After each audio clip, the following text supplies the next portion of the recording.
Go. Okay, guys, welcome back to Off the Script podcast. We are back again with a new guest. This time we have our first female guest on the show. I'd like to introduce you all to Caitlin Hall. Hill. It's because one of my friends, he messaged me like, "Oh, you've got a new guest." I was like, "Yeah, it's Caitlin." He was like, "Caitlin Hall." I'm like, "No, it's Caitlin Hill." And now I'm doing it as well. Yeah, I'm Eddie Hall's daughter. Yeah, that's what I tell everyone. I think everyone will believe you as well, honestly. I don't know. Maybe if I could pull like 200, that might be. Yeah, you'll get there though. Like seeing how your deadlift's been flying in the past. I do want to pull 4 plates by October, November sort of time. That would be nice. Yeah, that does. It's funny. Like so, like one of the first times I saw you, I think I saw you last year when I was in prep, and you were also in prep. I think at the time, I think you were 16 at the time. I remember seeing like progress pictures that someone sent me, and I was like, "Who?" They were like, "Look at this girl. Look what she's doing at her age." And I couldn't believe it because I remember being 16, and you're pulling bigger numbers than like most 16-year-olds who already train do, which I think is crazy. Yeah, I mean, that's one thing. I'm not that active on social media in terms of I don't post a lot of stuff.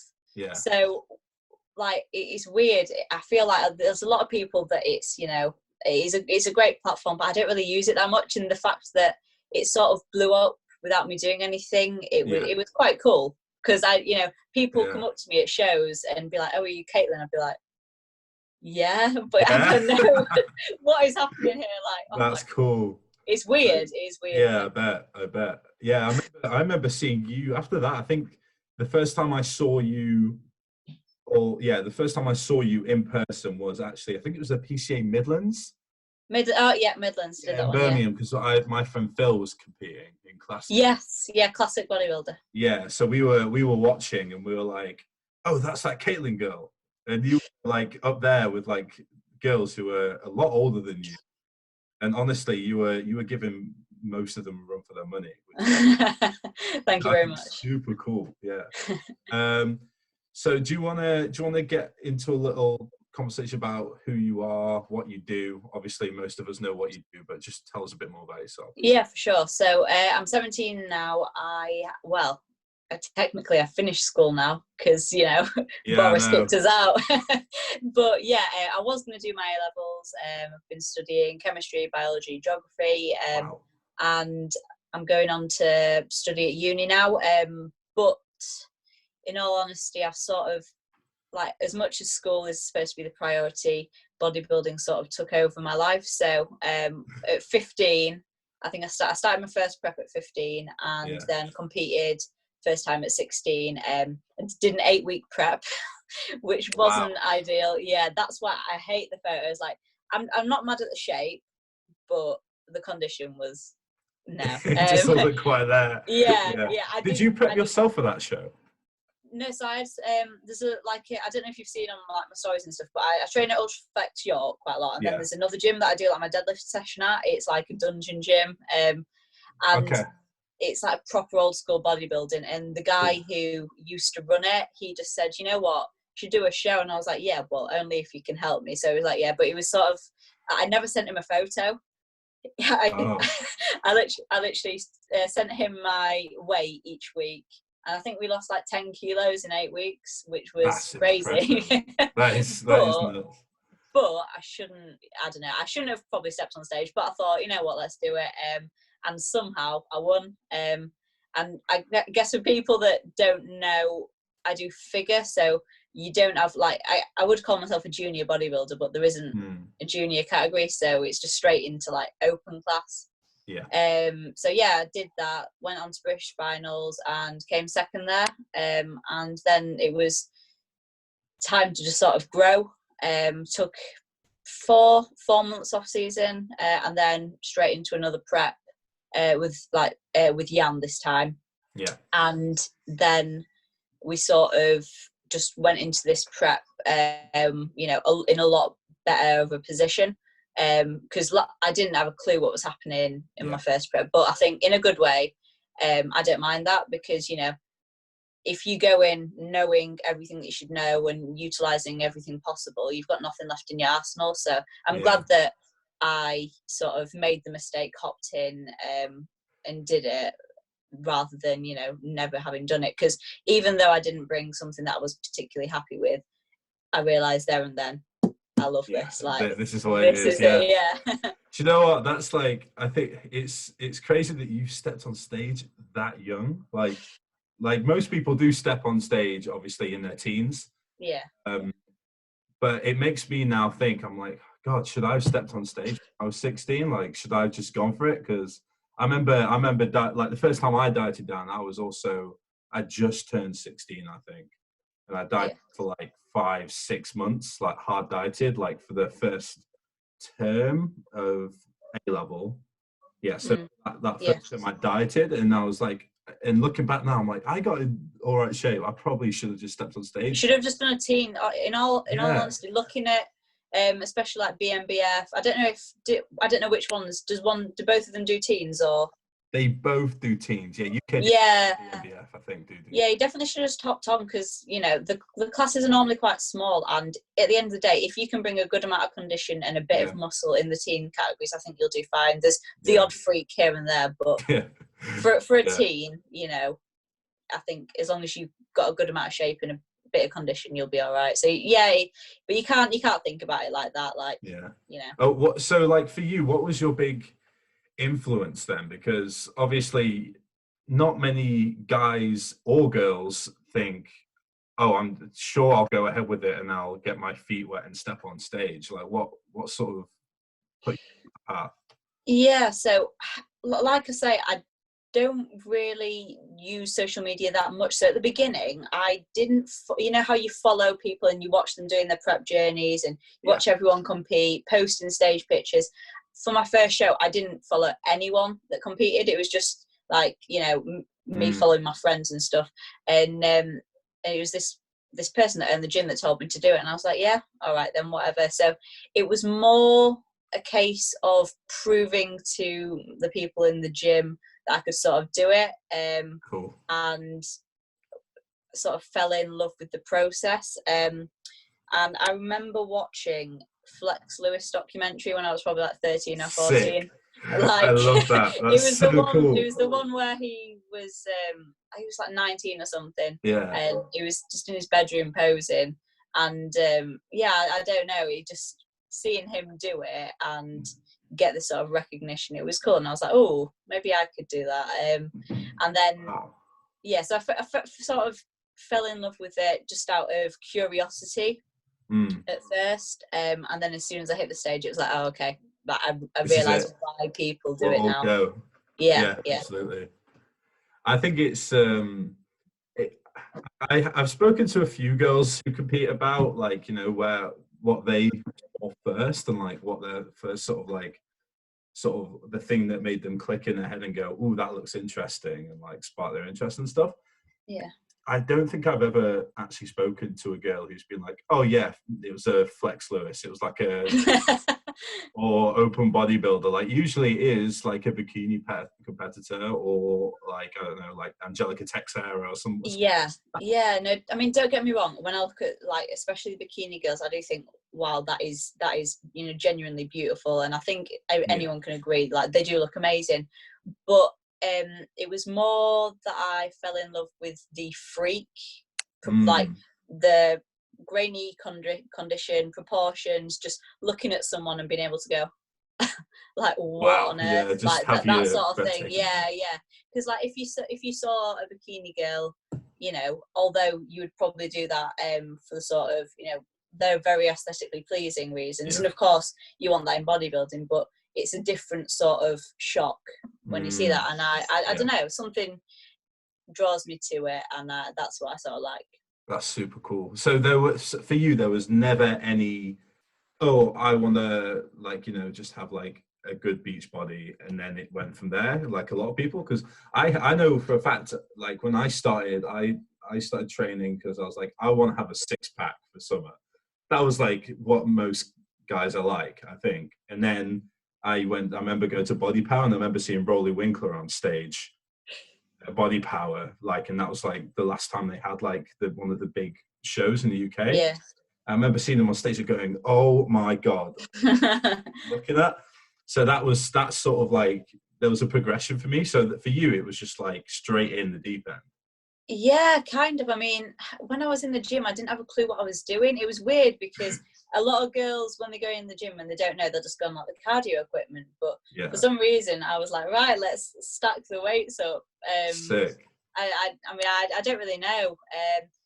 Yeah, the thing is, it was sort of like a really weird overnight, I want to do this. Like, I'm quite impulsive. Like, it was a case of, so I was quite skinny, and it was like, right, overnight I want to gain a bit of muscle, but obviously, you know, do it in a sort of feminine way. So that was the first one. Right, let's get to the gym. And then when the people at the gym told me I should compete, then I went home, looked at people that competed like on Instagram or whatever, and it was sort of like, oh, okay, it was never a I don't know, I'm quite impulsive. If I want something, you know, I'll do it. That's why it does really frustrate me when I see people online talking about, oh yeah, I wish I could do this, I wish I could do that. Don't stop wishing, stop talking, doing. Stop talking and just do it. Yeah, exactly. That's a cool work ethic that you've already sort of built, and like I've seen it from following your journey so far. It's already started to translate into other stuff. So like you obviously worked with Yannick, and then you got into a work relationship basically with him where you started teaching you coaching. Yeah. Do you want to talk about that a bit? Yeah, sure. So it was sort of like I myself wouldn't class myself as a like knowledgeable enough, even though I do study quite a lot to do with bodybuilding and I've done my research. I just wouldn't feel confident putting someone's, you know, because at the end of the day, it's someone's life. It is their well-being. 100%. So I felt a lot more comfortable having someone sort of overlooking it. Obviously, you know, I was capable, but I just think it's always good to have a second opinion. So it would sort of be like, we started off with the transformation challenge. So, you know, quite a few clients, loads of different sort of body types to work with, which was really good. And yeah, it was just a case of, instead of going in the deep end and trying to make it work, it wasn't a try, it was, we are going to make this work. And if there was something that I wasn't sure about, you know, I could ask him, because something that does worry me is the amount of coaches that just pop up. Oh my god! Nowadays, it does stress me out as well. Yeah. They get one vein, and it's like, right, we're gonna start coaching. And I mean, I've mentioned it before. It's great because if there's loads of coaches, then you know there's someone for everyone. But it really doesn't need to be as populated as it is, especially with some people not knowing 100%. Enough. I think that's a super mature way to look at it, and that's the way that I look at it as well. And a couple of people who I've spoken to, we had a guest on a month or 2 months ago, maybe, called Lewis, and he's a young coach. He's only 23. He said, he was like, look, you can't just do one prep and then try and prep someone. So it doesn't make sense. Like, you know, it doesn't work for everyone. Everyone's different. And like you said, at the end of the day, bodybuilding can be a healthy sport, but for the majority it isn't. So if you're gonna do well in it, it probably won't be. Yeah, exactly. You've got to take some big leaps and some big risks. So 100%. And I've also seen as well, speaking of coaching, you've trained with my coach. That was a good session. How I think that was the second time I saw you in person, I think. It was. I remember being there in the gym, and you were on legs, weren't you? Yeah, I was finishing up legs. Every leg session at that gym is amazing. It is. I love Ultraflex, such a good gym. But so how was that? Oh, it was really good. I mean, me and AJ, we sort of got a really good sort of relationship in terms of, because he did the whole teen, very young, competitive bodybuilding. So I think we've got something in common there. And although I would class us as good friends, because he's sort of like a role model in terms of how much knowledge he's got. Yeah, driving over, I was like nervous. I was like, why am I nervous? It's just AJ. I told him this and he laughed. But yeah, it was a really good session, because especially that one was where he pulled his 5 plates for the first time. I messaged him a couple of weeks prior saying, right, I've got this day off school. Do you want to train? And he was like, yeah, it's pull, doing deadlifts. I'm going to hit 220. And I was like, right, cool. And yeah, I mean, you could feel how much he wanted it. And training with someone like that is insane. Like, I mean, obviously at Ultraflex York, really good facility, but it's the people that make it. You could train in one of the worst gyms in the world, but if you've got good people screaming at you, 100%. You'll have a good session. It is an atmosphere thing, 100%. Yeah. I remember when I spent quite a while in 2018 living in New York, and when I was in New York, I ended up being able to train at Powerhouse. Oh yeah. Island, and honestly, a lot of that gym is just like pig iron and like run down, and half the equipment's fallen to bits. But it is atmosphere. It's totally different atmosphere. Like the receptionist was a pro, same as Ultraflex and like stuff like that. You get all these characters hanging around. You got Steve and like head judges and like Bev walking around and all these other. Crazy. It's completely down to the environment and the atmosphere in the gym. Because I know for like if I could, I'd go back and train there at that gym over the best equipped gym. Yeah. I mean, that's why I still train at this one in my town. It's not even got a hack squat. It's literally just the bare minimum, but it's all equipment that's probably like 30-40 years old. But I don't know what it is, but it all fits my mechanics perfectly. It's weird, cool. Like all the old equipment, it seems to just feel better. Some of the new equipment, especially stuff like, I don't know what you'd find in like a pure gym. I don't know what they were thinking when they were I don't know either creating that sort of equipment, but it is weird, that sort of environment. I've that's a funny topic actually. So like people always argue about this. Pure gym weights are lighter, right? There's no way they're I know people that have gone to Ultraflex and said the weights are heavier. Like, they are. They're so much heavier. I remember the first time I trained.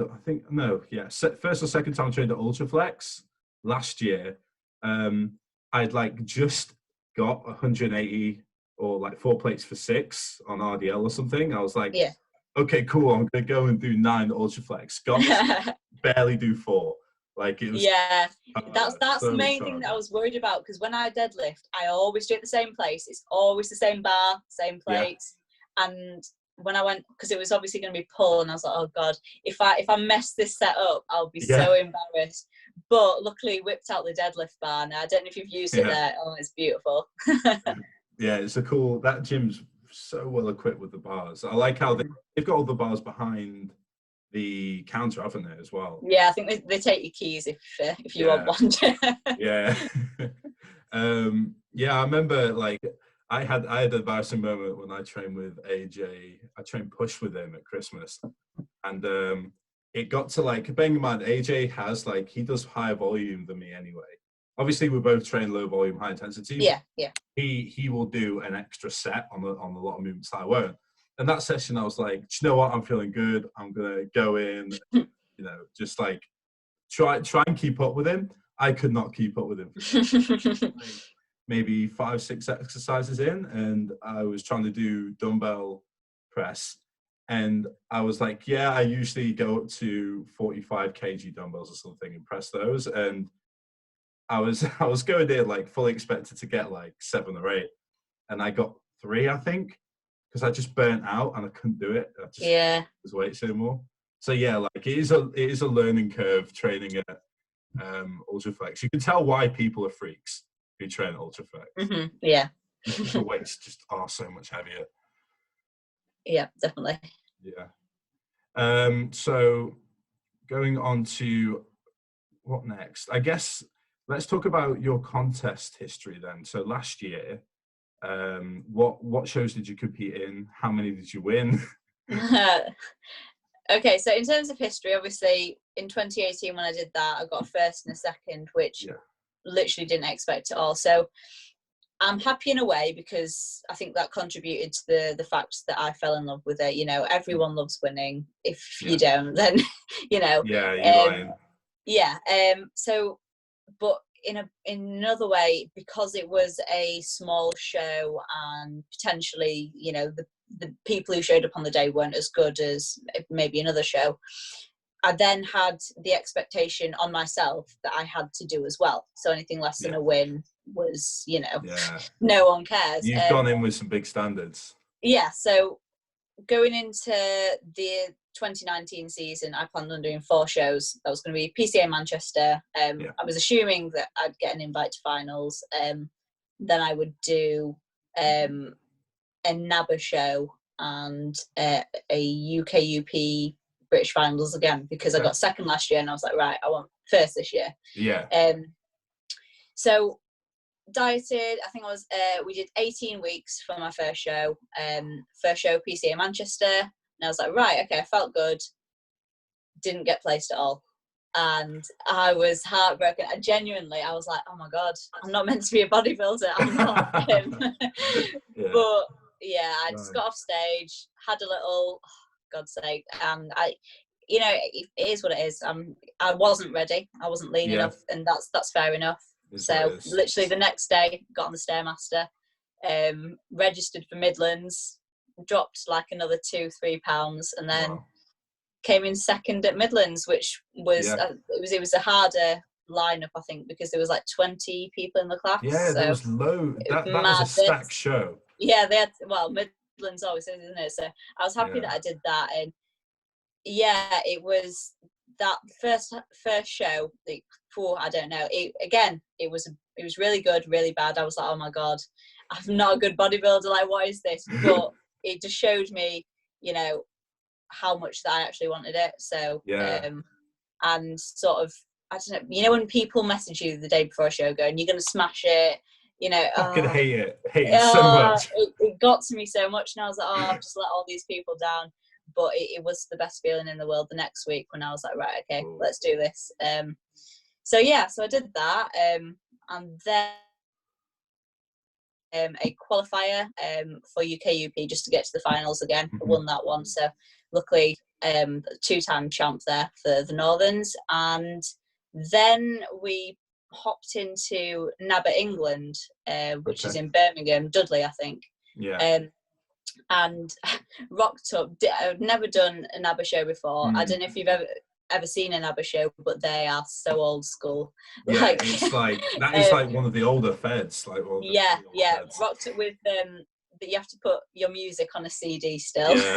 And I think the show started at like 12 and we weren't on until like 7 p.m. And we had to, when we were waiting behind backstage, it literally looked like I don't know what you're even going to call it, a brothel. Like, it was so bad.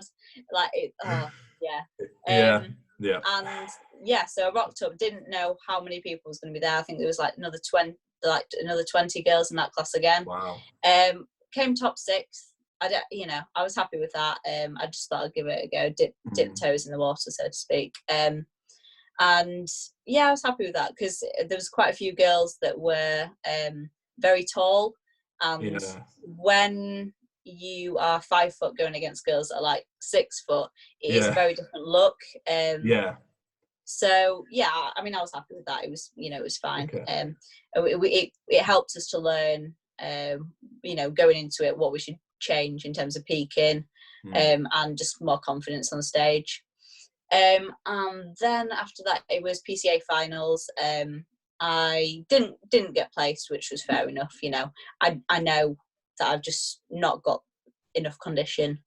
I don't have enough muscle to warrant holding, that sort of condition, which, is fair enough. The feedback was sort of, you need more muscle maturity, which... Ooh, ouch. Yeah, let me just go to the gym and work on that. Yeah. It is hard, but yeah, I didn't I wasn't naive to the fact that there would be girls that were denser, were leaner.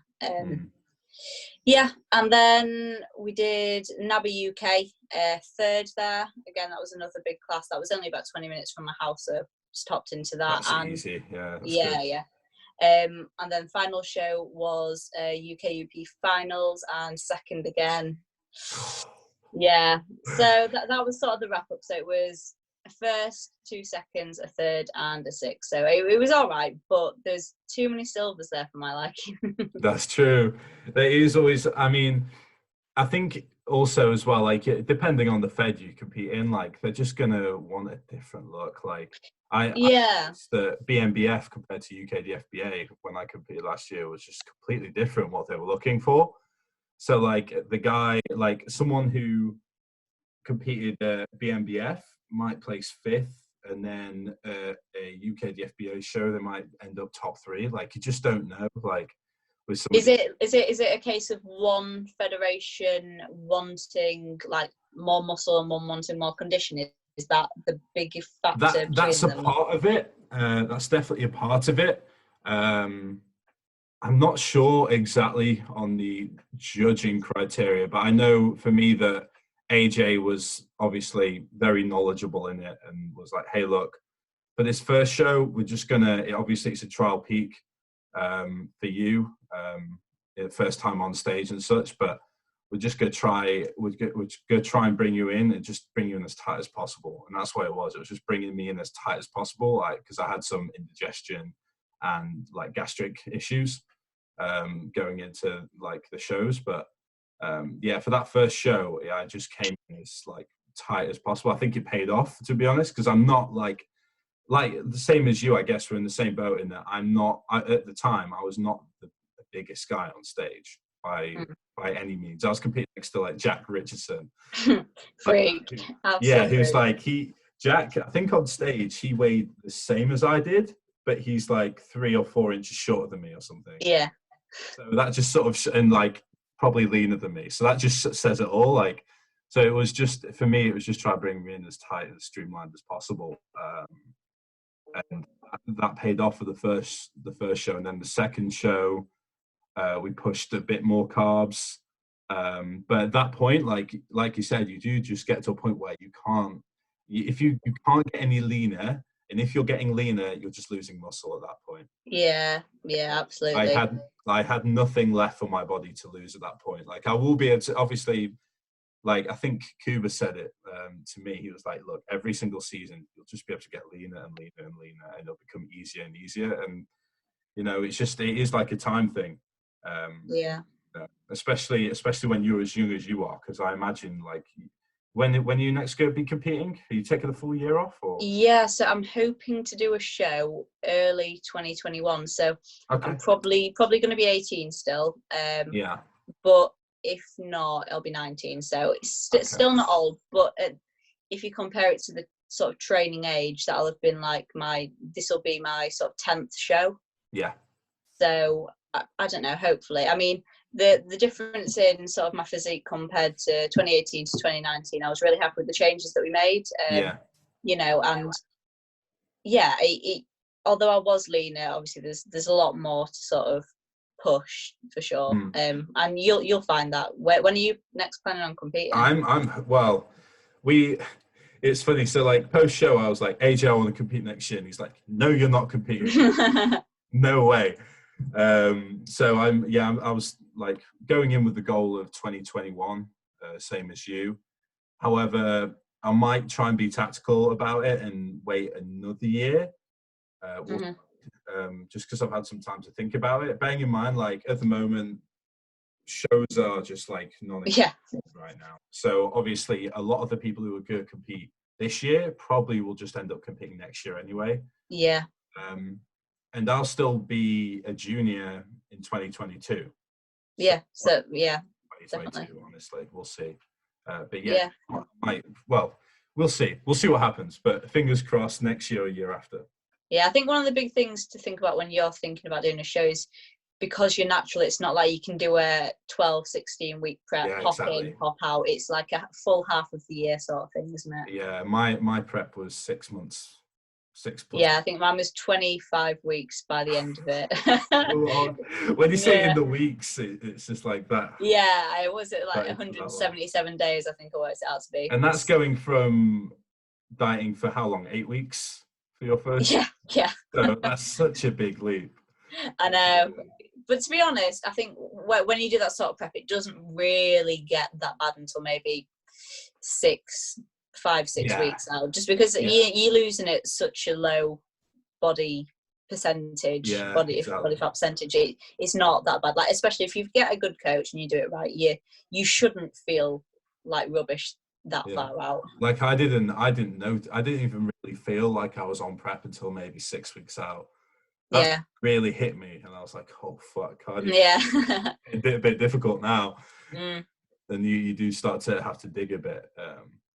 But yeah, it is like, I think it is the smart thing to do to just have a long prep, a long, slow, smart prep. I don't think it makes sense. I don't know how the pros do it, because you hear about pros doing like an 8-12 week prep. I'm like, how? Yeah, it's Nathan D'Asher that gets me. He like 4 weeks out, he literally looks like a water buffalo, and then he'll still be in like Five Guys, and he's like, "Oh yeah, guys, I'm gonna come in more peeled than ever," and I'm like, "What?" And he does. He really does. Absolute freak. Yeah, that is so freaky.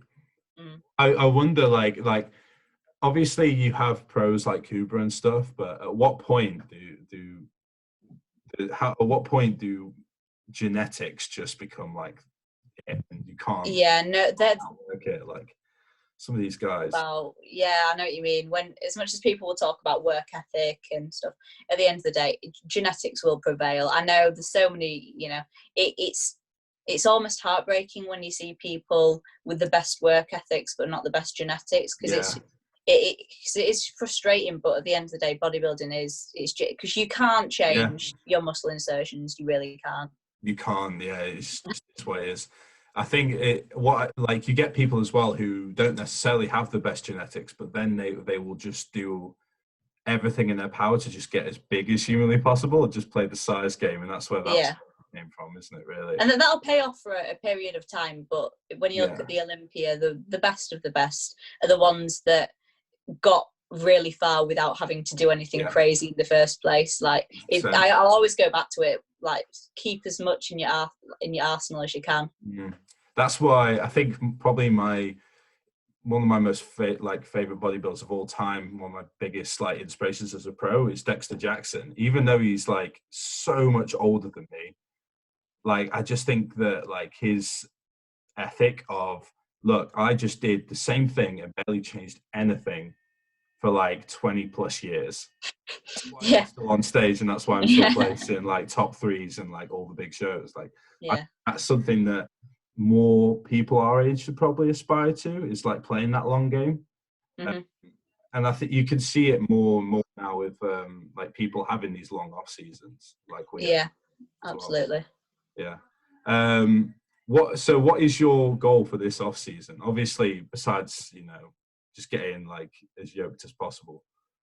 So obviously I just want to try and get as big as possible, but my aim is to sort of not stay in as much body fat as I have done in the past, because my body, don't get me wrong, I can grow. If you tell me to grow, I can grow, but staying lean, my body just doesn't want to do that. So I'm going to work really, really hard to. And the thing is, it's even I will never cheat on my diet. Like even in off season, off plan meals, it's just something I don't do. And I was talking to Jordan Peters when I finished my last show, and we're just talking about how every single training session, every single meal post show, that's your prep for your next show. Like it is. And it is frustrating when I see people who can stay in reasonable shape in off season, and I've done everything to the T, but my body just seems to want to get not. I mean, I'm in a lot better place this time round than I was last time round. I've probably got about 10 pounds extra on my body with a bit better condition. But that is something that I'm definitely going to work on, because I've got this longer off season. Yeah. I can, tidy up as and when's needed, and then push up again. And hopefully over time, I can sort of hit that 140-pound mark that's in my head with a better look. So that is the goal, because last year when I started prep, I wasn't in a necessarily great position in terms of body composition. So the main goal is obviously get massive, the usual, but not be as obese. Yeah, I'm in the exact same situation. I think that was like the biggest mistake I made, and a lot of people make. They start out, I just need to get as big as humanly possible. Mm-hmm. And like, being big doesn't mean you're gonna do well on stage. It just doesn't, like, what you're like on the stage day. So I got up to 5 kilos last year before I started my prep. And when I sent those first like progress pics to AJ, he was like, "We need to start right now in the let's go, cardio's in." You're so, like, I was so far off the mark. I saw them photos, but I just couldn't believe it, because although your sort of structure stayed the same, you sort of turned into a completely different person in terms of how the actual cosmetic appearance of the muscles looked, which was crazy. Yeah, that's AJ said to me. He's like, the first time he saw a picture of me on Instagram when he first sort of just browsed through my pictures, he was like, "Oh, you look like you're in clothes. I look like I'm always in like pretty good composition." Because my waist doesn't really change, if that makes sense. Like my waist stays fairly tight, even though I'm putting on like body fat.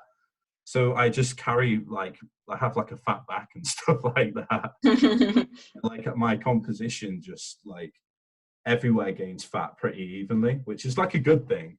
But yeah, it's true. Like my body definitely just like kind of just shrunk, and that's it. It shrunk, that all the details started coming in, and that was that's not always an issue, because I think if people get really big and then take it off and they have no muscle at all, or they just look completely different, it can be an issue. And obviously, like we say again, this isn't necessarily going to be aimed at people who use drugs, because that's a whole different ball game. You can go from looking like the worst to the best.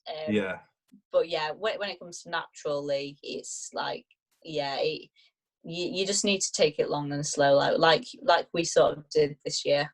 It does pay off, but it is frustrating when you look at other people doing it in like 8, 10, 12 weeks. It is, do you know what, I think some people are just never meant to be never meant to be just consistently lean. And I don't think it's necessarily a good thing to be like consistently lean anyway. No, of course it isn't. It's not healthy, is it? Yeah, like it's fine to put on some fluff. I know that AJ is a big sort of proponent of like guys who are younger and girls who are younger just getting fluffy, and that's I would always say that. I mean, I don't think there's any merit to going into the gym and trying to stay lean at all. Just eat whatever you want and get as strong as possible, because if you're doing that at a young age, you're going to be growing anyway, so why not grow even more? It's when you've competed once and then you sort of keep doing that when it can become an issue, in my opinion. 100%. So you have now more recently left Yannick, correct? Yes. Have you found a new coach? So it's Tom Hames, Evolution Training, and obviously when the time comes, Joe Jeffrey will aid me with sort of like cool of side of things in the future when need be. So it's it just sort of, I'd been with him for 14 months, and it I think with any coach, you want to aspire to have your clients grow out of you. I mean, obviously there's some people that, like Flex Lewis, he's been with his coach for like however long. But for a lot of people, you will just grow out of them. And I don't think that's a bad thing. A lot of time, gossiping and negativity will come out of it. But I don't think it's a bad thing at all that, it's time to sort of move on. you know, as a coach, have you sort of done everything in your power to coach someone if they're not ready to move on? Because, you know, you want to be able to, you know, take someone from a complete amateur to potentially a decent amateur, and then, you know, then you go for the pro. So it's, like I say, coaches are good for specific people, and I think it was sort of just the right time to move. Yeah. Okay, cool. That is such a mature way of looking at it. I am very much of like the same opinion where, like, when I signed up with AJ, who's my first and only coach, that like I was making it not just an investment to compete and like for him to get me in shape, of course, me get in shape. But it was also just because he had that wealth of knowledge to begin with. So that is very much like a part of the service, I think, or should be a part of the service, that a coach is almost a teacher in that aspect as well, 100%. And isn't just like hoarding knowledge, and like, because you hear about like all these old school like boxing coaches and stuff, like getting their like athletes to like cut water and stuff, and the athlete will do it and they won't ask any questions. I don't understand that logic of like not asking any questions. And in all honesty, I'd probably do that. I just sort of do it. I know, like, I mean, recently I've been sort of learning for myself, because I do think it's a client's, you know, it's them to sort of look into whatever's being done to them as well. But yeah, I'm not gonna lie, I do sort of just, someone says me to do it, I'm like, okay. Yeah. I will say, like, when like the closer and closer you get and the longer you're with a coach, the more you do trust them, 100%. Yeah, of course. Like, you do get to the point where you're like, yep, you want me to drink no water from today? Yep, I'll do it. You know what? I know someone who is coached by Neil Hill, and they put him on 0 fat in his diet, and if anyone else did that, you'd be like, what? Yeah, I know. But because it's Neil Hill, it's like, oh, like, you know what I mean? It's a weird one. Would you question it? Would you not? I think so. Okay, my theory on that is, so I think like for a natural, I don't think you could do that. I'm not going. No. I feel like that's something you have to, like, you could only. Yeah. I mean, I'm pretty sure they weren't natural. So yeah, that's crazy though. That I mean, I feel like Neil Hill is a very smart coach, but he does also come across as like an old school coach. Yeah, and it is weird because a lot of the old school coaches, they do get the results. They do, Yeah, and that's why you can't argue with it. Yeah, and that's why I think a mixture of the two is good. You know, having the knowledge, but you know, people always talk about. I don't know. I think people do just overcomplicate stuff a lot, and. Yeah, I would never sort of advocate the overcomplication unless someone genuinely wants to know. But yeah, for the majority of people, simple basic stuff will always work, and that's why, you know, they will succeed. I get it a lot now, and I wouldn't consider myself a coach at the moment. I aspire to it, but I wouldn't consider myself a coach. But I do get people asking me just general questions like, right, what supplements did you take when you were like contest lean and stuff like that? And I'm like, okay, that's a fair enough question. But then they're like, right, okay, so I'm starting like my summer like cut or whatever for the beach. Road to Ibiza. Go on. Yeah, exactly. And they're like, okay, I've ordered EAAs and I've ordered carb powder. I'm like, well, what about the other stuff, like let's say creatine or just a whey protein? Well, how about your diet? Let's talk second. Yeah, so I think it is, it's like a thing where you do have to guide people a lot more. Like, stop worrying about like the little pieces, start looking at the big picture. That's like a big quote that I think Luke Sandow said it. He said it's like someone doing a painting, and you don't complete a painting by doing all the little delicate brush strokes. It's about doing all the broad strokes. Yeah, and then going over. And then going in with the little pieces and the fine details. Yeah. I'm getting the impression right now that you're a big fan of Flex and Neil Hill. Yeah, well, I like that sort of thing, but equally, you know, I'm a bit of an AJ, a JP, Joe Jeffrey fan. I'm open to anything, but it's more, to be honest, it's more sort of the lifestyle that sort of these old school ones, you know, and you've seen Dorian just sort of rowing for 4 or 5 the old blood and plates, guts videos, just eating the food, like just getting it done. You don't see any of these intricacies. Yeah. Because they just want to show the actual bodybuilding. Because at the end of the day, bodybuilding is just eating, sleeping, training. Obviously, there's the stuff on top, but if you can't nail them 3 things, then it's just not going to happen. Yeah. We had the whole like 30-minute discussion with Jamie, Giant. Yes. He was just the same. He was like, look, all the, like, if you're a tall person like me and you're asking me how to grow, eat. And if that's not enough, eat more and eat more.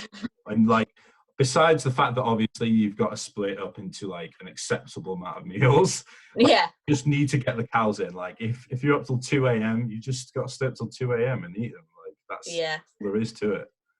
Yeah, when there's people that say they can eat, and I'm like, can you really eat though? Can you though? Like... Yeah, 100%. I know I can eat because I got fat. That's how I know I can eat. Yeah, I can eat pretty well. I think up until 20 weeks post show, I was still like, give me the food. Now it's sort of like, right, we've got to force the food in. But yeah.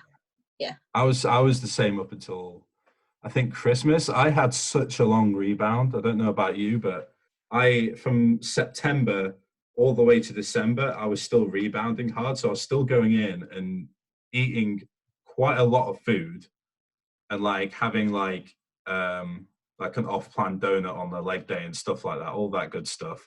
And I was still just blowing up. Like it was just all I agree.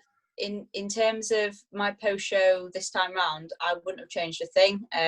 I'd probably, so the night of my final show and the day after, I ate whatever I wanted, and then it was sort of got back onto it in just all of a sudden blowing up. I don't know about you, but the pumps, honestly. Unbelievable. Felt like I was going to explode. I remember training back, and you know, with your forearm, when you squeeze it post training, and it would just cramp up. Yeah. It was, and I remember taking the photos, and I kept gaining quite a lot of weight. So it was like 5 pounds up the first week, another 5 the next week, and it's like, oh crap, what's happening here?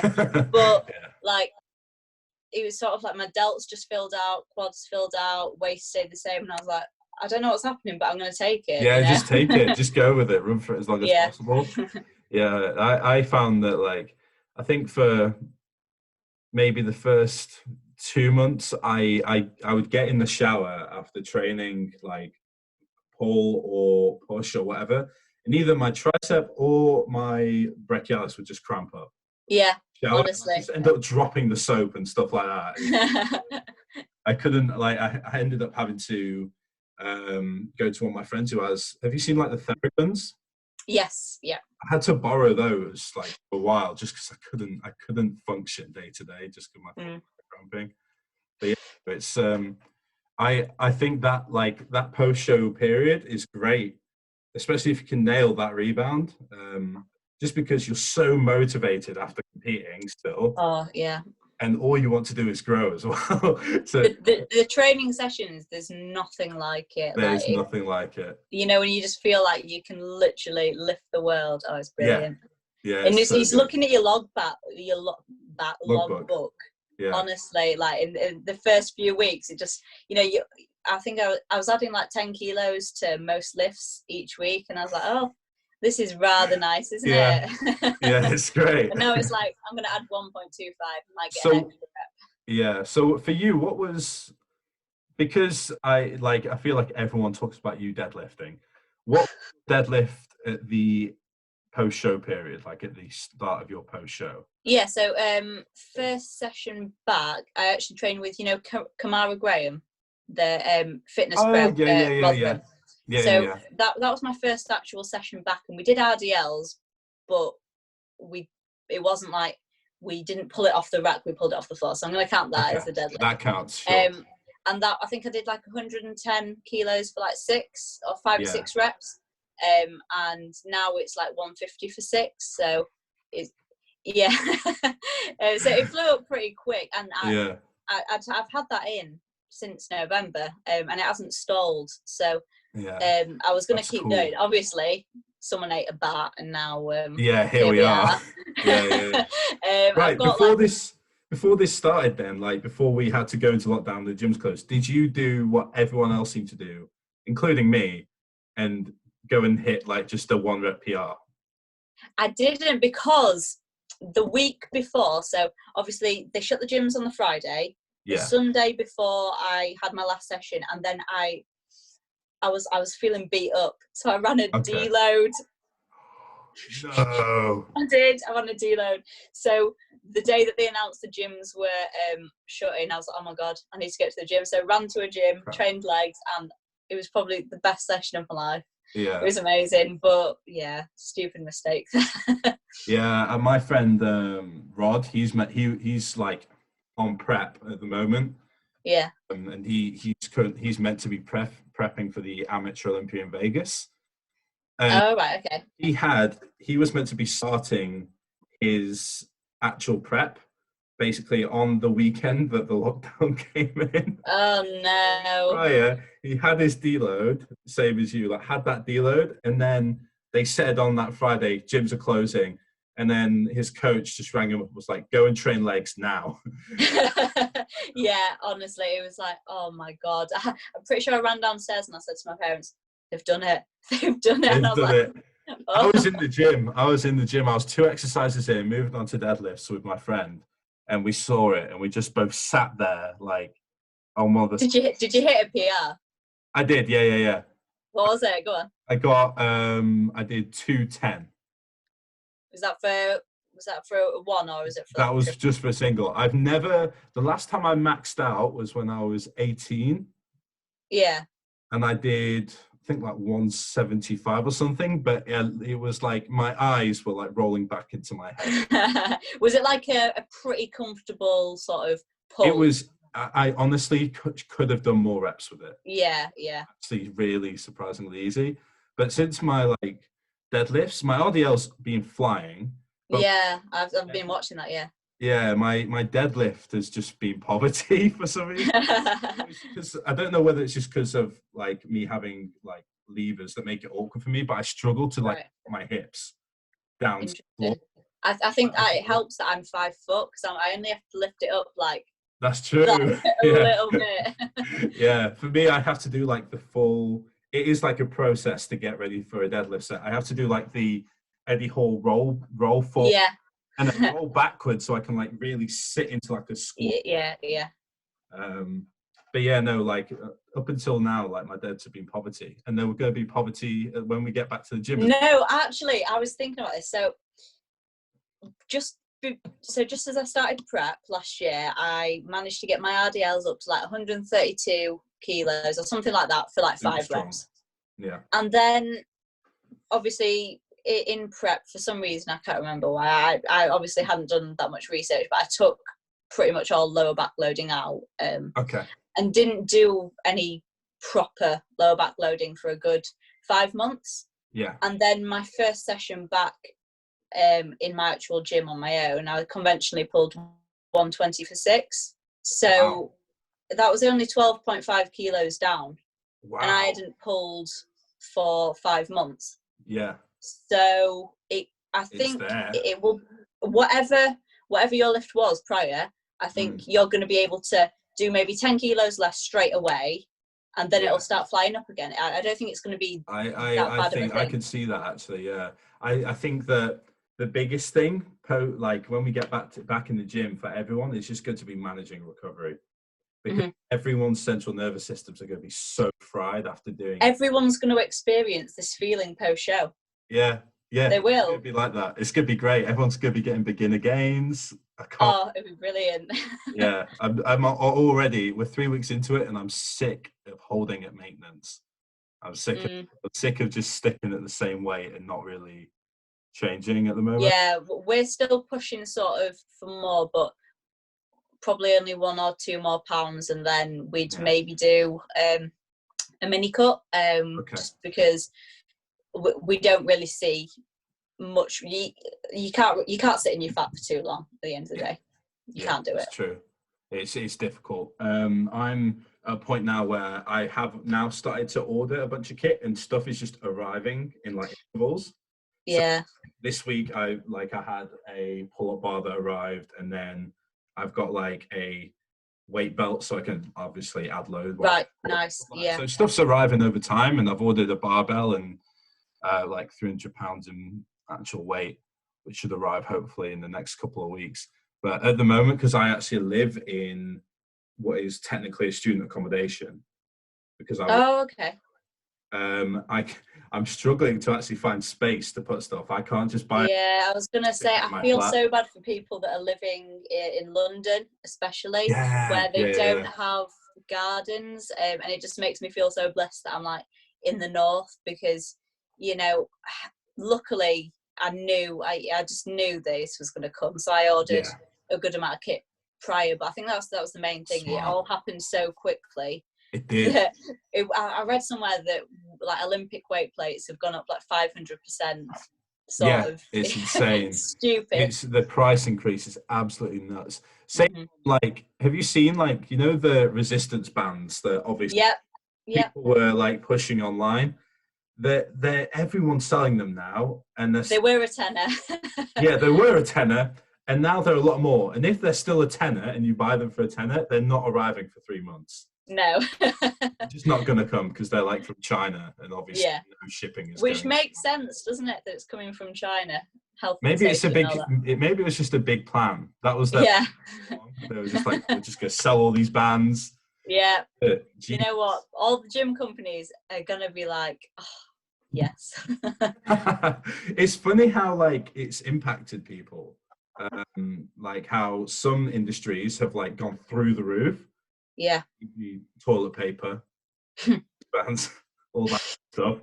And then like you've got stuff like the film industry or like travel industry, which is just collapsed. Yeah. I mean, I think I was just listening to some podcasts, and there was an advert that came on, and bless them, they were trying to like push sort of like cinema, but you can do it from home, and it's like you can just tell that the film industry are just struggling. It's gonna be. I think it's gonna be cool when we come out of it and everyone does start to actually go places again. I feel like we're a period where lockdown will end and people will still not go anywhere because they're just scared to go anywhere. I know. I was wondering what's going to happen. Is it going to be like, right, guys, tomorrow you can go out? Because I'm going to need to like emotionally prepare myself for that. I know. I'm still going to be going. I'm still going to be walking around in 5 months' time with gloves and a mask on my face if I'm shopping. The best thing is when I'm walking around now, I don't walk in a straight line anymore. I end up just zigzagging because I don't want to go near people. They're like walking towards me, and I'm like, no, stay away.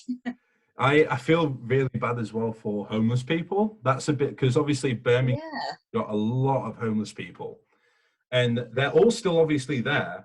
But now it's a case of, if a homeless person comes up to you in the street, people are like running away, or they're like, some guy's walking towards me, and like I'm like, I want to give you change, but I'm no longer carrying paper money on me. Obviously, a lot of places aren't actually accepting paper money anymore. Electronic. So yeah, I feel bad for those people. Like if you're stuck in that situation. But yeah, no, it's gonna be really, really interesting to see how, especially like our generation, like reacts afterwards. Because obviously, if you talk to your grandparents about stuff, they'll be like, "Oh yeah, we're very frugal." And like very sort of like, they've had to experience like World War II or whatever conflict been there and done like this situation where you've had curfews and stuff. our generation hasn't done that, and our parents' generation probably hasn't done that either. Like, yes, I know, and I think the fact that children haven't, you know, I don't know if you've noticed, but people aren't, especially in schools and stuff, they're not, you know, they can just rebel a lot more, and I don't get it. Like, if a teacher would have told me to shut up, trust me, I don't get it. I don't have the balls for that. I would shit myself in school. I'd be like, I don't want any confrontation at all. And year 7s nowadays, they're like squaring up to you. They just like there's a school like maybe 2 minutes walk away from my accommodation, like a secondary school, and I have to go past it because that's the way to the shops. And if I go past at like 4 or 5 o'clock when all the kids are coming out, they'll just like, they will literally just point at me and laugh. Yeah. You fucking dicks. Like, stop laughing at me. I know my hair looks weird. Leave me alone. We're at a point now where I'm getting bullied by 12-year-olds. I don't know about it. Hopefully, after all this is done, people will sort of have had their eyes opened a bit to like. Yeah, that'd be nice. I mean, if the only thing you can do is take positives away from it, like that's the only thing you can do, really. Yeah, I know for a fact that by the end of this, I'm going to be like, oh, this is great because now I have a home gym and I'll probably my spare room and stuff like that. Genuinely, I was thinking about it because I was looking on eBay and I was thinking, right, let's start ordering stuff, and that'd have been fine if I could go and collect the stuff because there's a lot of good kit. Yeah, but you can't go and get it. There was a hack squat for £250, and I was like, wow, that's cheap. But it was down south somewhere, so I don't know. I genuinely would want to sort of go and get really old school kit and put it in the garage or something. Just because, you know, when you see people training in their garages, who've got home gyms, like, I don't know if have you seen Dan Baystick? Yes, I have. he was ahead of the game. Yeah. These people now are like, I knew it was Andy at some point. Yeah, 100%. I think, who was the one I saw the other day who I was really impressed by? Do you know who Chris Lovato is? Is he American? He's an American. Yeah, he's like, he used to compete a lot in natural federations and stuff. He's in like the, like Team 3D MJ. Oh, right, okay. He's in like that sort of crowd. But yeah, he built like this insane home gym, and he's been building it for the past like 3 years. And like, it's got proper floor matting and like a deadlift platform and everything in his home gym, and like really nice racks and everything. And he's now just like, I don't have to go anywhere, and it's great. It's not changed for him. Yeah, he's been training out of that gym for the past like 2 years anyway, so it didn't matter at all for him. Yeah, I definitely would want to look into sort of doing it. I probably wouldn't do it because obviously I live with my parents. It'd be a bit harsh if I started building a gym with them. But in the future, you know, that it might be an idea. Yeah, definitely. I think because at some point I've got 1 more year on my degree, and I'll probably end up having a break before doing a master's if I choose to do a master's. So I think in that time that'll probably be something that I consider when I'm looking at places to live. Like either a big garage or just something that you can. Yeah. Like if I can get an apartment on the ground floor which has a garage unit attached to it, I'm going to be going to be building that gym. The thing is, if you could train there with like your best mates, bang the music out, and then open the shutter in the summer, amazing. See, I almost wish I was back home with my parents now, because when I was back home, I used to have the keys to this small private gym. Yeah. Near where I live, like down the road from where I lived, because I was friendly with the owner. He gave me the keys, and like if he, let's say, needed it opening, like when it was snowing or something, and he couldn't get there, then I would go and open it. So I used to have those gym keys, and now I don't have those gym keys anymore. I don't live at home, and I could have just trained, and it had a rack. I know. The thing is, in all honesty, in my town, that sort of dungeon gym, it is a private gym, and luckily there was only, like, we had time slots, so there would never be more than one person. So for the first week, I was like, okay, this is cool. I'm not going to post anything because it's just not fair on people. Yeah. But someone reported it to the police. shit. Yeah, yeah. Sucks. I mean, even though it was a private gym, we were literally bleaching it after every time someone reported it. So it is what it is. Yeah, I know that. Do you know Matt Tofton? Yeah. Yeah, so I know that he was planning to sort something out like that, and you have that sort of situation for PTs, because I know there's obviously PTs are struggling at the moment, but obviously he got shut down as well. So it got to a point where he's now like renting out kit and stuff, and he's letting people have bits of kit from the yeah, which is amazing. That's the best thing you can really do, isn't it? Like that's such a good way to contribute to like the whole bodybuilding community at the moment who are struggling. Because there's going to be like a lot of people who will just lose their minds if they can't train. Yeah. I think most of us are like in that situation where we're just stuck at home now and just like, what to do? Yeah. I've been like anyway. So do you want to go on to some questions? Yeah, for sure. Cover some questions. Wow, that hour has flown by. Oh God. Right, Instagram. Let's have a look. Okay, so oh, we've got some nice ones. Oh, we've got one from Mr. Morris himself. All right. Who's the better spotter, mum or dad? I think this is coming from I think my mum was spotting me and I said be there, and I sort of went up for the last rep and I went like backwards. Luckily I got it. She wasn't there, but I lived to see another day. Who's the best spotter? Dad is better at actually spotting. Mum, she gives the motivational speech.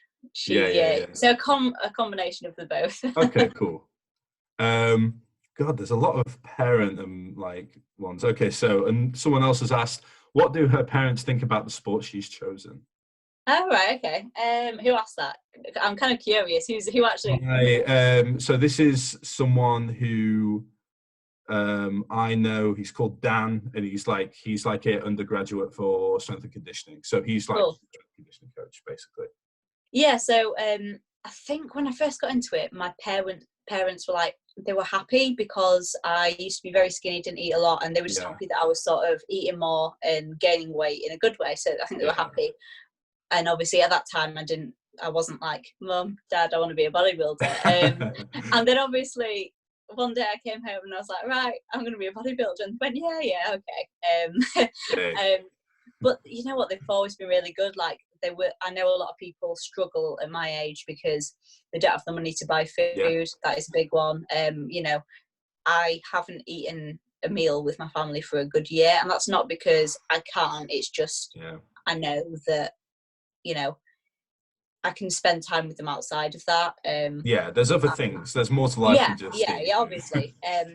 So that they are really good. At first, they didn't have a clue. I think my mum thinks she's a pro now. Like when she goes to a show, she'll be like, she'll text me if I'm like with someone else and go, number is gonna win, and I'm like, wow, she's got this nailed down now. And my dad, he doesn't have a clue what sort of is happening, but he's very supportive.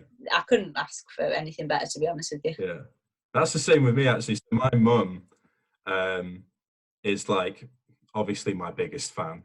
Yeah. But that's mums always are. But of course. She's also like in the same thing where like she's now watched me compete and she's watched another show with me. Yeah. I was younger, I think, and she is also now like, oh yeah, they're gonna win. They're going to win. Unless I'm on stage, then she says, I'm going to win. But yeah, I'm in the exact same boat. You've probably been asked this a million times. Someone has asked how to balance school with bodybuilding. Right, okay. I think school and bodybuilding actually, they work really well together because bodybuilding is such a routine lifestyle. You'll get up, you'll do your cardio, you'll go to school, you'll come back, you'll train, you do your homework or whatever it is.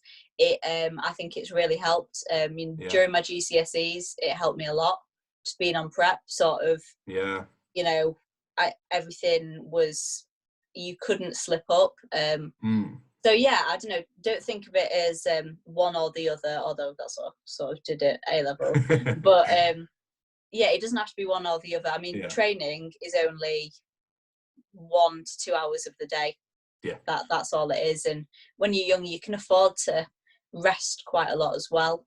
So it doesn't have to be something that takes away from school at all.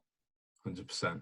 That's a question for me actually as well. How do your friends feel about it? How did they like take it when you started this? And like, at what point did you go to them, hey guys, I'm going to be a bodybuilder?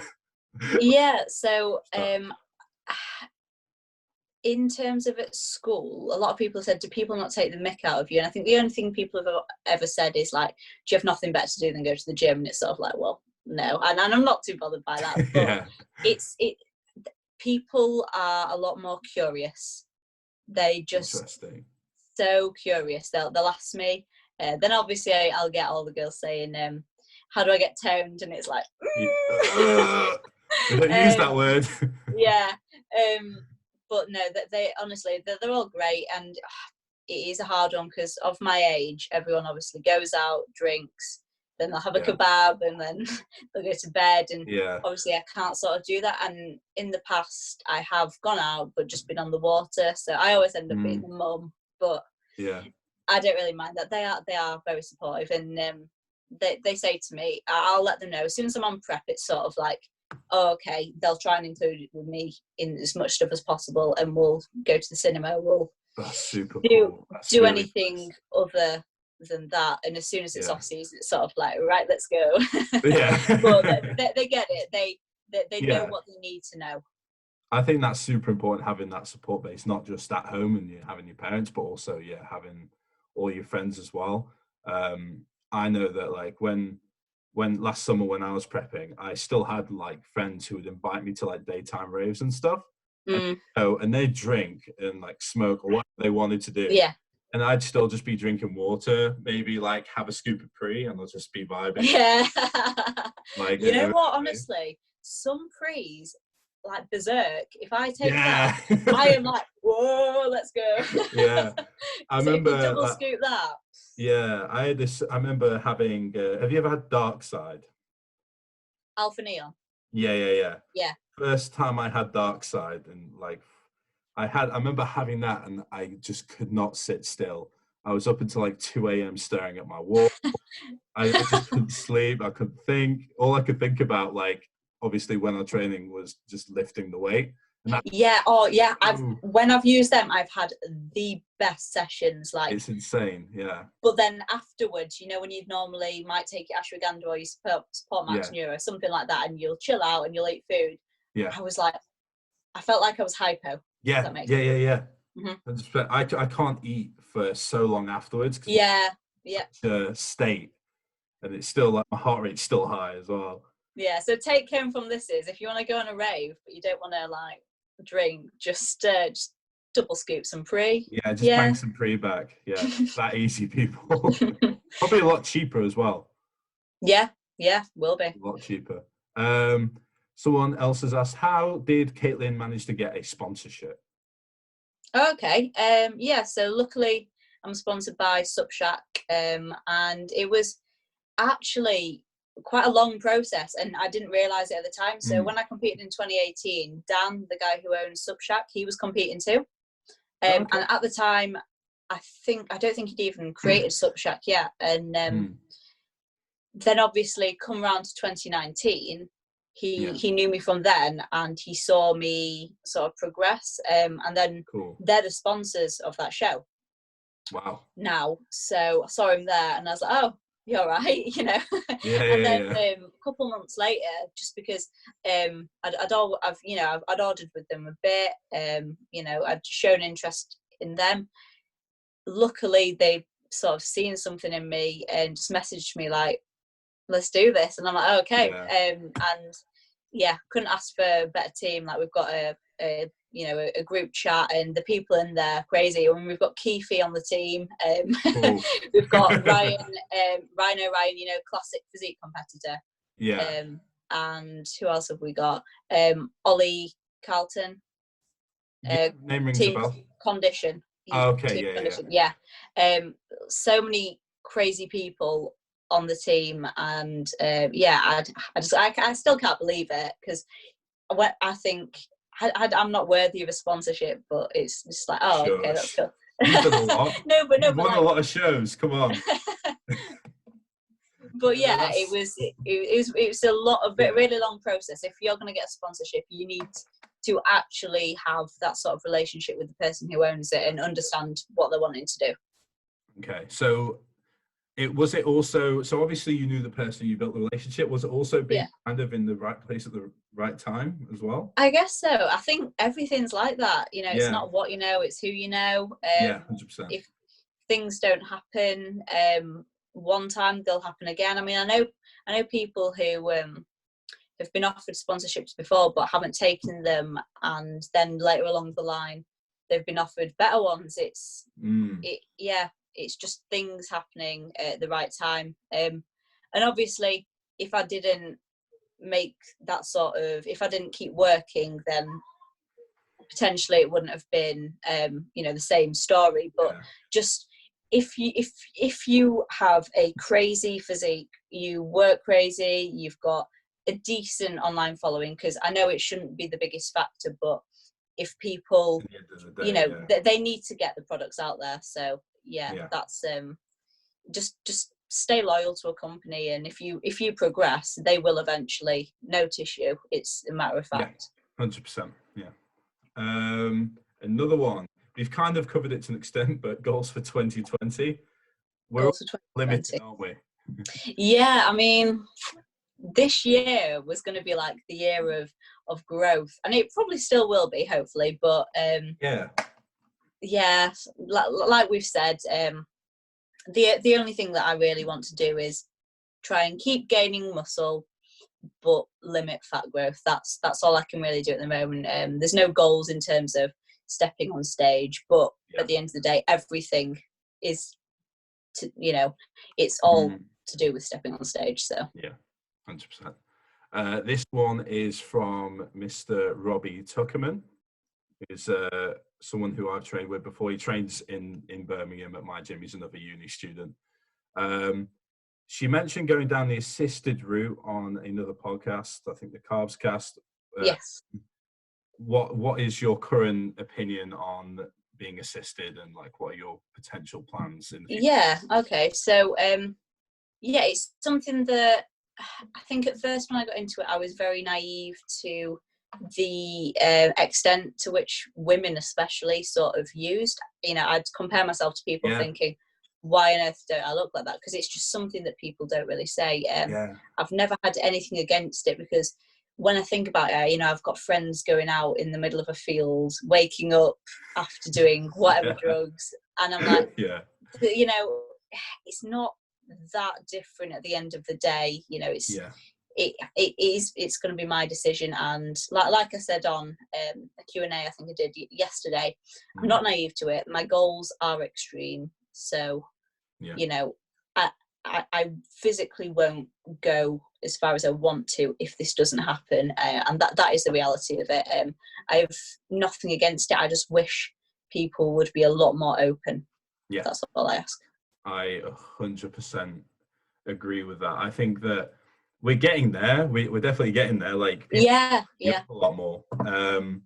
But it's people are still. There's a weird sort of like thing where people are like, well, doing substances which are controlled substances that are hopefully, depending on who you go to, given to you by a doctor, is somehow worse than like you said, dropping some acid and waking up pingers,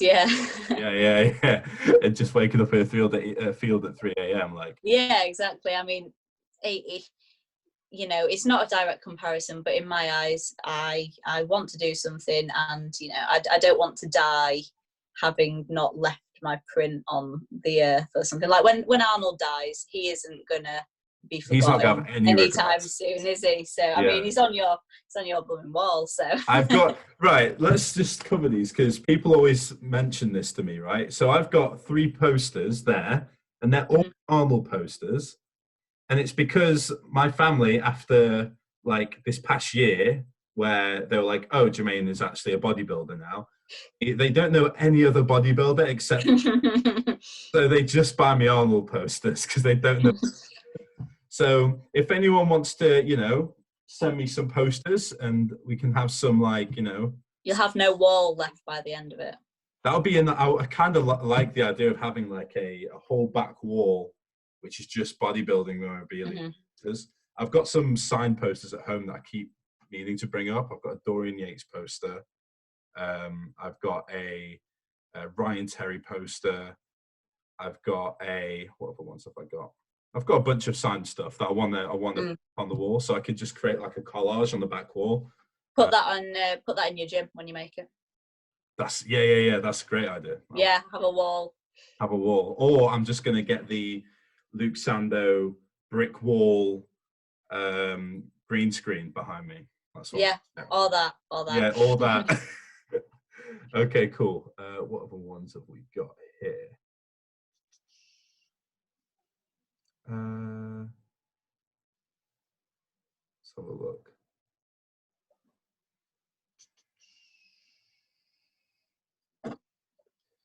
I hate these spam ones. What, the follow me and get 100? Yeah, this one's, some of them are so elaborate. Hey, Jermaine Sully, hope you're doing great. I recently partnered up with some big people in Dallas and I wanted to... Oh, good for you. A new source of income. If so, let's talk business. $sign. $sign. Of course, the $sign is always there. Yeah. I'll pass on that. Thank you very much. I'm not even going to say who they are. You don't deserve a shout out. What are the ones we got?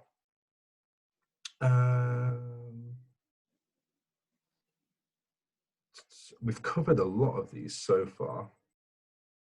A lot of these have been covered. Yeah, apologies. I just waffle. I just can't stop. No, it's great. That's what, like, the whole name of this show is off the script, just because we always end up with yeah. All the time. It happens with every single guest. What are your... Okay, so this is very... I don't really want to cover more virus-related stuff, but someone put Tren equals immune to virus. Thoughts? Tren. I don't know enough about this. Me neither. Tren equals immune to virus. I don't know. All I've heard is that, I mean, the only thing that I've sort of seen is that some people have stated that potentially being on a blast may not be the best in this period of time, and it may affect your immune system, but I have no idea. I mean, I guess we know Tren is a very potent drug, and I guess why would you sort of want to use that? I mean, if you've got like a gym, sound, but if you don't, then potentially don't use it. Yeah, straight up, from two people who don't necessarily know what we're talking about, but logically speaking, understand enough to say that just don't, like, it doesn't make sense to be on anything right now. Yeah. At least, like, stay clear, please, guys. Stay healthy and at home. What is going to be the... Okay, so someone's asked, what is going to be the first thing you do when you step out of quarantine? What's going to be the first thing you do? So I knew this question was coming, so I've not thought about it enough, but I don't know, probably go on a drive with my friends, because I haven't driven my car for a good 3 weeks now. Okay. And you know what, I'm probably not gonna be able to drive it. I'll get in and I'll be like, crap, how do I do this? No, I'm probably gonna drive.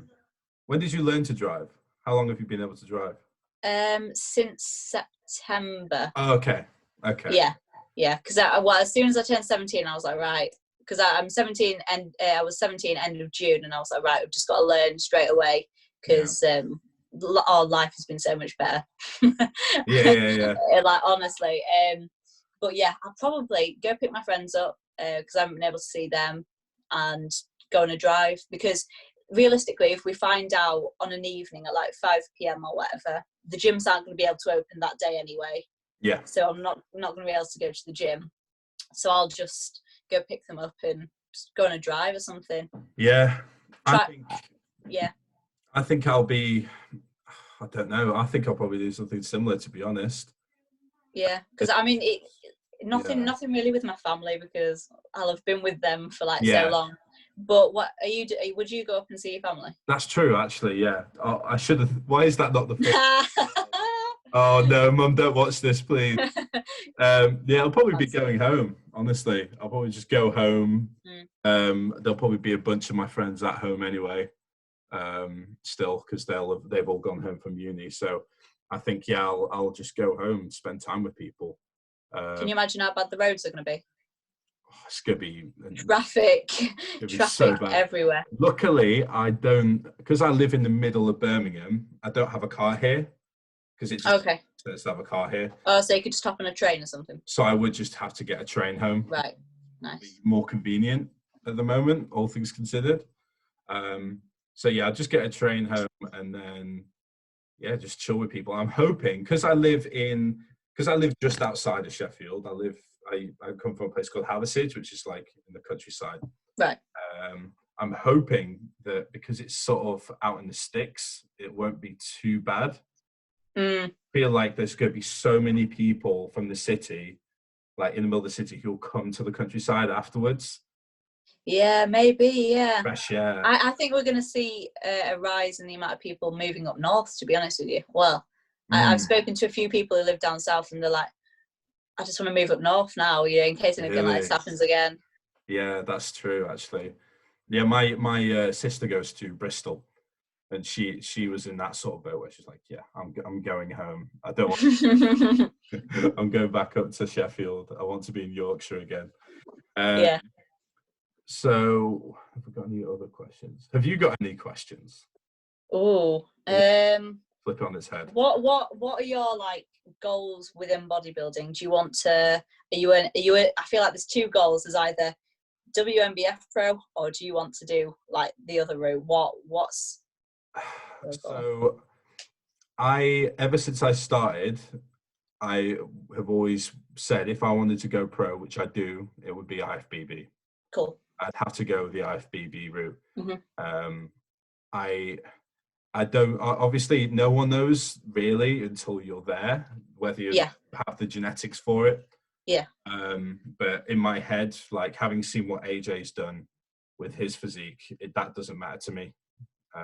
So I'm just going to go for it. And obviously I'm going to take my time and be smart with it. Like when a lot of my role models that I look up to, the majority of them either turned natural pro first or were natural up until they're in their mid-20s anyway, and or compete in natural federations anyway. So my goals definitely go towards that IFBB route. That's the goal. I'd like to be IFBB classic pro, ideally. Oh, cool. Richardson, I'm coming for you. I am extremely jealous that the men have the classic physique, right? Because when I look at like Bev Francis, and she's hitting these crazy classic poses, and I'm like, damn, that's cool. But for figure, we have to do forward, side, back. Yeah. It's like, robot. What do you think of fitness then? Because fitness, I think it's so cool, but fitness I have like 2 left feet, so that will not be happening. I mean, you've probably seen me try and do a handstand. I can't even do that against a wall. So to be fair, you got pretty close to put it, like that T-shirt thing. I know. Oh, don't get me wrong. That was pretty close. I couldn't do that. There's no way. I'm not even going to try it. But yeah, no. I was going to nominate everyone like over 250 pounds, but that's evil. That's evil. There's probably going to be some people out there who could do it, who are like heavy. I want to see it now. Yeah, I want to see Kai Green do it. I bet Kai Green can do it. Probably. He's really flexible, so I wouldn't be surprised.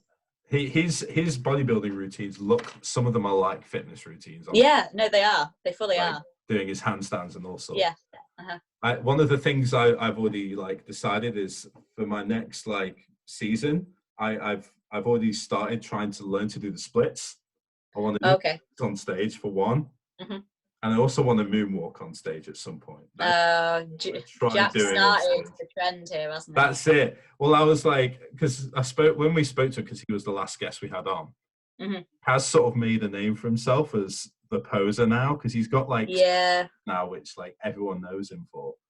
There's quite a few people that I know who had no idea sort of who he is, and they were just like, he's the fake natty that competes in natural shows, just because he just looks. Oh yeah, he's got that look that a lot of naturals can't. Honestly, like when I stood back, I had spoken to him a bunch because obviously we're on the same team before I ended up stepping on stage with him. But when I met him backstage, him like everyone backstage in a natty show, they look like emaciated and look like Auschwitz for months. So that everyone was like in hoodies and we're just all sat there, and a lot of people are like super nervous, me included. I was like, oh my god, what am I doing? But he was just sat there, and he's the most chilled out person I've ever seen back. He doesn't get a diet face either.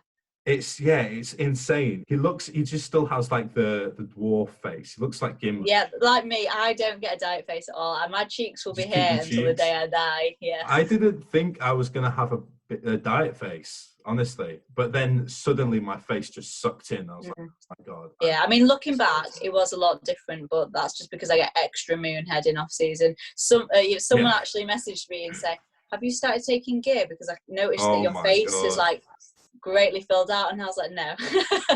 That's what everyone asks that post show. That's the first thing people say, and I can kind of see what it is. Everyone gets moon face, everyone suddenly doubles in size, but stays fairly lean and lifts rocket and lifts like really heavy weight for them as well. So where that comes from.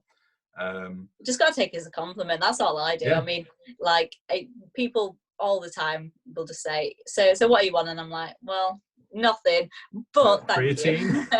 Creatine.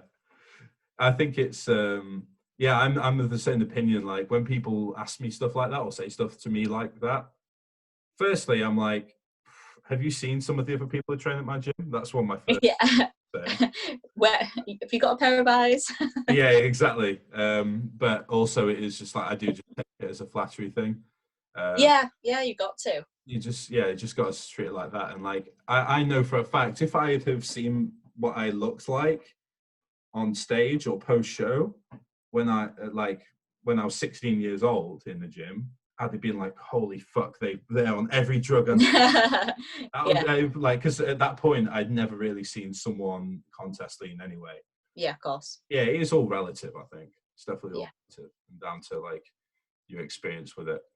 I think I was lucky in that I did get to see some like pros on stage very early on and see pulling contest shape up close when I was 16. So I could I had that expectation. Yeah.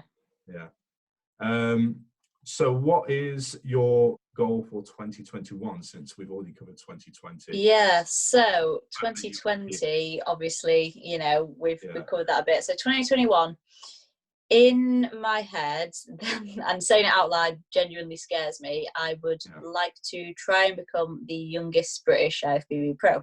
Fuck yeah. So that would be cool. If I can do a show sort of the first half of the year, I would still be 18. But even if I did a show later on in the year, I would be 19. And I think the youngest is like 21 or something. So although I know it's not a time game, in my head I've had this. So since I was like 13, 14, I've been like, right, I want to do this. Whether it's possible or not, I won't know, but I'll train as if, I'm going to try at least anyway. With me, I don't think it's necessarily sort of size. I mean, if I can hold my size that I hold now, I don't think it's an issue. Obviously, it's condition.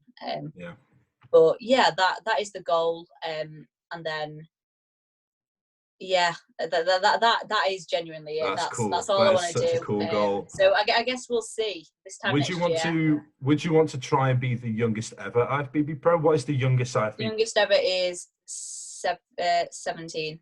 Is it? Oh. Yeah. Beatrice Biscay, she turned pro bikini 17. I think the youngest figure girl was probably 17. And they were in America.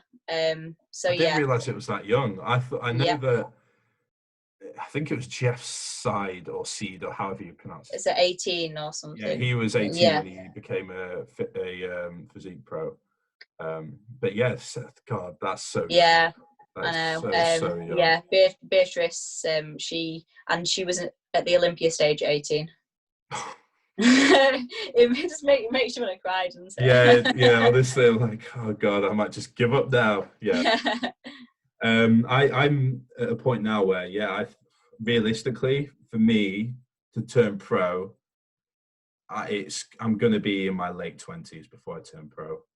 Realistically. Yeah, there's not an issue with that, because the thing is, when you do it, you'll most likely be ready to hop onto a pro stage.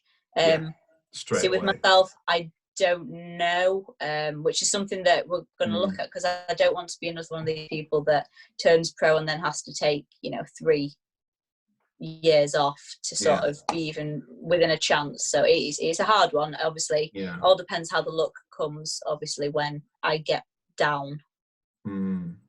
Yeah.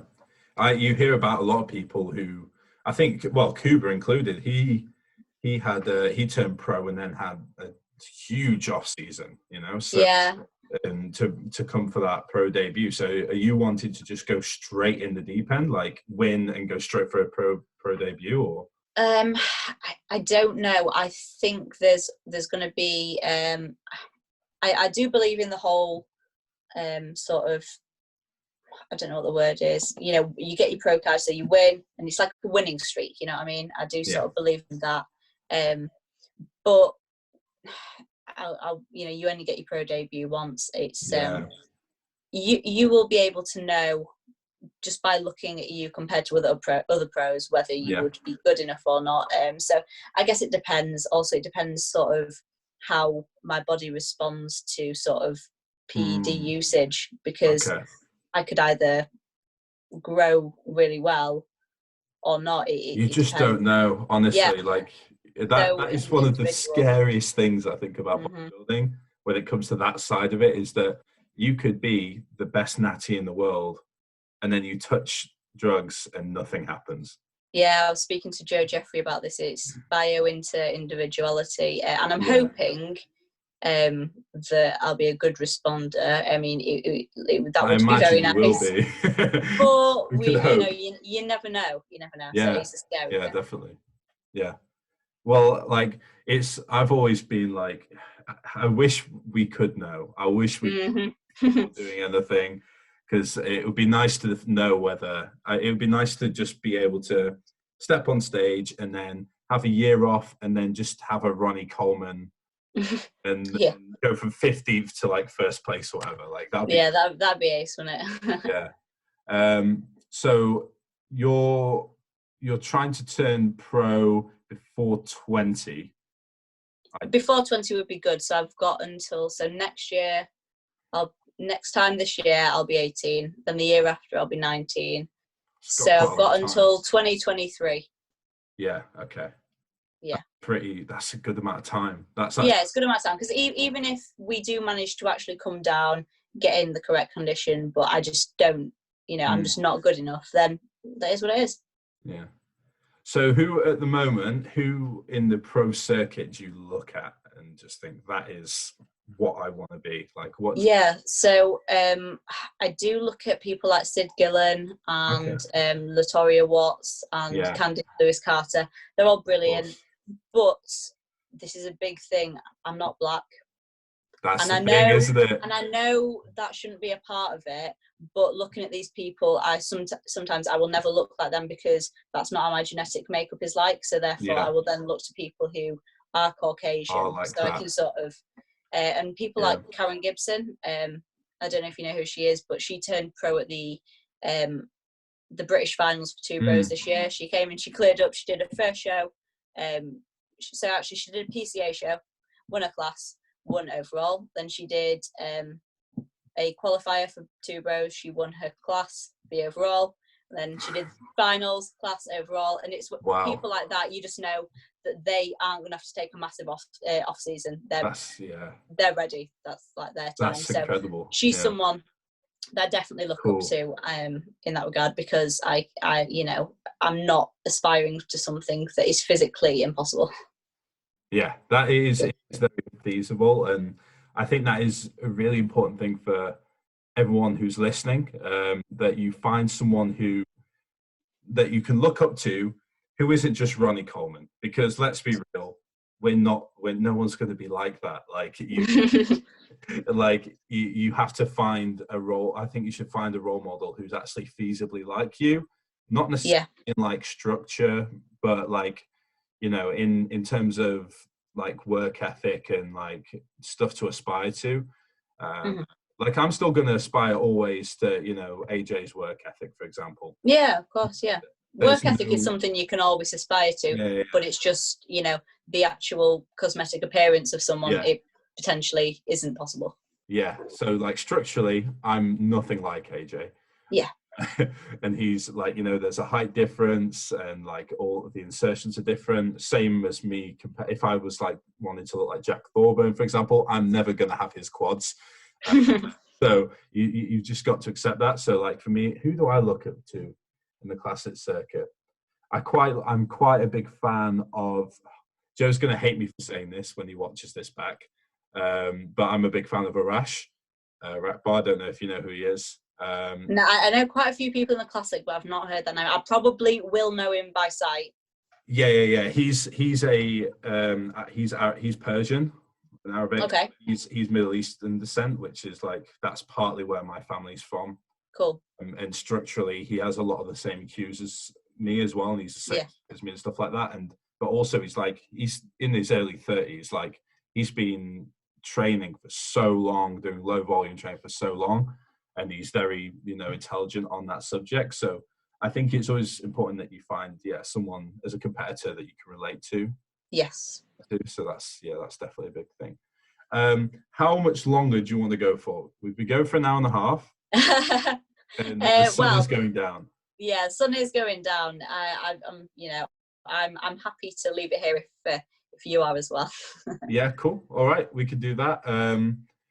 Shall we do one more question or one more time? Absolutely. Yeah, that's fine. Okay, cool. I'm gonna go on your Instagram and see if something jumps out at me. Okay. That's an immediate one.